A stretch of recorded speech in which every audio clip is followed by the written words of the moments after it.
we're going to talk about normally video calibration, but we're going to talk about video processors and video processing because it's one of these things where going back in the past when we used to own CRT projectors that were the size of a mini metro clamped to our ceilings. I can't believe I used to sit under one of those.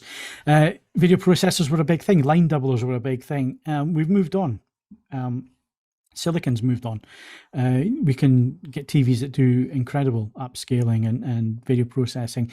We were discussing the Philips earlier with their P5 Generation 6 processor and so on. So in terms of Lumagen and MadVR and other companies out there who are still making these standalone boxes, are they still relevant, Jules?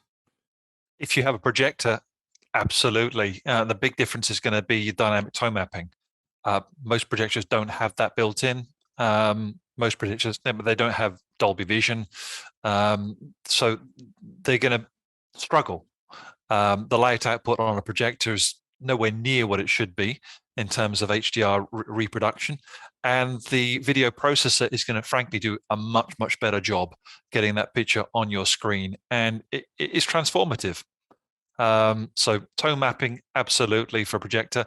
For TVs, perhaps a bit less so. But nevertheless, if you give any OLED, a 4,000 nit title, they're not going to deal with it as well as they would do with 1,000 nits because the dynamic range just isn't there. So even there, a video processor will help a TV with some titles. So tone mapping is given, I guess, video processors another lease of life. Calibration controls also. These 3D, you can have 3D like calibration in these video processors, and that's going to give you a more accurate picture. And upscaling, as you say, if you still got a DVD or even a Blu-ray collection, they will do probably a better job upscaling that content to your display. So I think there still is a place for video processors, especially for projectors, perhaps a little bit less so for TVs, but and also the cost. If you've got a TV, are you going to really spend £5,000 to £9,000 on a video processor? You probably would do if you've got a projector. So horses for courses, but yeah, still relevant. So who are the relevant brands nowadays? Are the old names still there, or have things changed a little bit? It's a while since I got myself involved. I think if you look at the forums nowadays, people are talking mainly about two brands, the Lumagens and the MadVR. MadVR started off as a free software. I think it's still available as a free software. You build your own home cinema PC, and you can. But it's a real challenge to try and set that up with the MadVR. So they brought out their own box where you buy it all already optimized for you, a nice interface.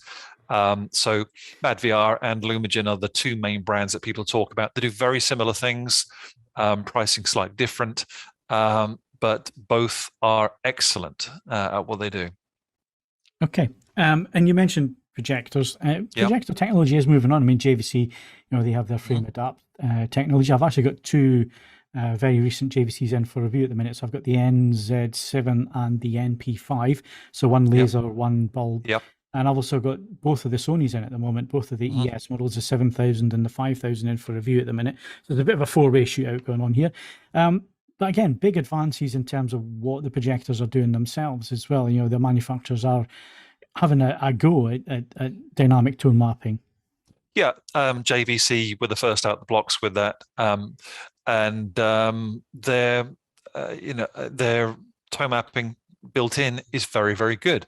I think with 1,000 nit like the TVs, it's probably not going to get you still get an advantage, I think, with a Lumagen or MadVR, but where it really comes in handy is with anything higher than that, where the internal dynamic tone mapping in the machine just basically runs out of juice. You need something dedicated, and it will give you a cracking picture with any nit content. The first time you see it, even 10,000 nit output from your Spears and Munsell disc with the horses and the blizzard in the background, and it's still there on the screen on a projector. You think this is some kind of freakery of a wizarding order, how it manages to do it, but it looks great. So in your opinion, and obviously we have to preface this with you are a dealer, so you do sell these things. You'll try and be as unbiased as you possibly can be, but in your opinion, is it still worth investing in a video processor, or are these displays getting good enough results?